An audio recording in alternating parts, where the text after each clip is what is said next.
Hi friends, ఈరోజు అయితే lucky birthday. మేము సింపుల్గా ఇంట్లోనే ఇలా డెకరేషన్ అయితే చేసుకుందాం అనమాట.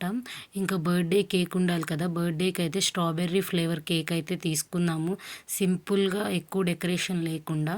నెక్స్ట్ అయితే లక్కీని సాత్విక్ని ఇద్దరిని నుంచోబెట్టి మనకి ఫ్లవర్ క్యాండిల్ ఉంటుంది కదండి, ఆ ఫ్లవర్ క్యాండిల్ని అయితే ముట్టించి వాళ్ళ చేత అయితే ఆర్పించాము. నెక్స్ట్ తర్వాత అయితే కేక్ కటింగ్ అయితే చేయించామండి లక్కీ సాత్విక్ చేత. వాళ్ళ డాడీ ఉండి అయితే కేక్ కటింగ్ చేయించారు. నేనేమో ఎదురు నుంచొని వీడియో తీస్తున్నాను అనమాట. ఆ కేక్ కటింగ్ అయిన తర్వాత నన్ను రమ్మని పిలిస్తే నేనైతే వెళ్ళాను. మేమిద్దరం వెళ్ళి లక్కీకి సాత్విక్కి ఇద్దరికైతే కేక్ అనేది పెట్టామండి. ఎందుకంటే ఫస్ట్ మనం పెడితేనే వాళ్ళకి ఆ తృప్తి అలా ఉంటుంది. మనకు కూడా ఆ ఫీలింగ్ అనేది అలా ఉంటుంది. మేము ఎవ్రీ ఇయర్ ఇలా మాకు తోచినంతలో సింపుల్గా ఇట్లా లక్కీ బర్త్డే అయితే చేసుకుంటామన్నమాట. ఇంకా నేను మా వారు లక్కీకి కేక్ పెట్టి ఒక ఫోటో అయితే దిగాము. ఫోన్స్లోనేనండి ఫొటోస్. అండ్ నెక్స్ట్ మేము కేక్ పెట్టిన తర్వాత అయితే ఇంకా వచ్చిన వాళ్ళు ఉంటారు కదండి, మా అత్తయ్య వాళ్ళు అలాంటి వాళ్ళు, వాళ్ళ చేత ఒక్కొక్కళ్ళ చేత అయితే కేక్ పెట్టించాము.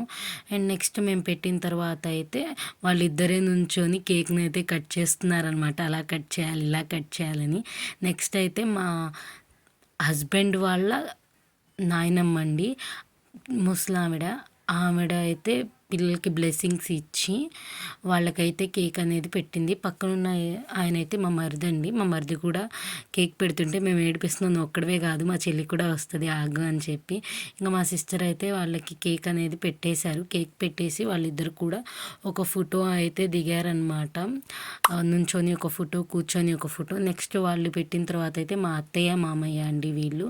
మా అత్తయ్య మామయ్య కూడా కేక్ పెడుతుంటే మా సాత్విక్ నెత్తి మీద టోపీ ఉంచుకోకపోతే టోపీ పెట్టిన తర్వాత మా అత్తయ్య మామయ్య, నెక్స్ట్ మా పెద్దమ్మ తర్వాత మా చిన్నత్తయ్య తర్వాత మా పిన్ని, అలా ఒకరి తర్వాత ఒకళ్ళు అయితే పిల్లలకి కేక్ పెట్టారు. నా వీడియో నచ్చితే లైక్, షేర్, సబ్స్క్రైబ్.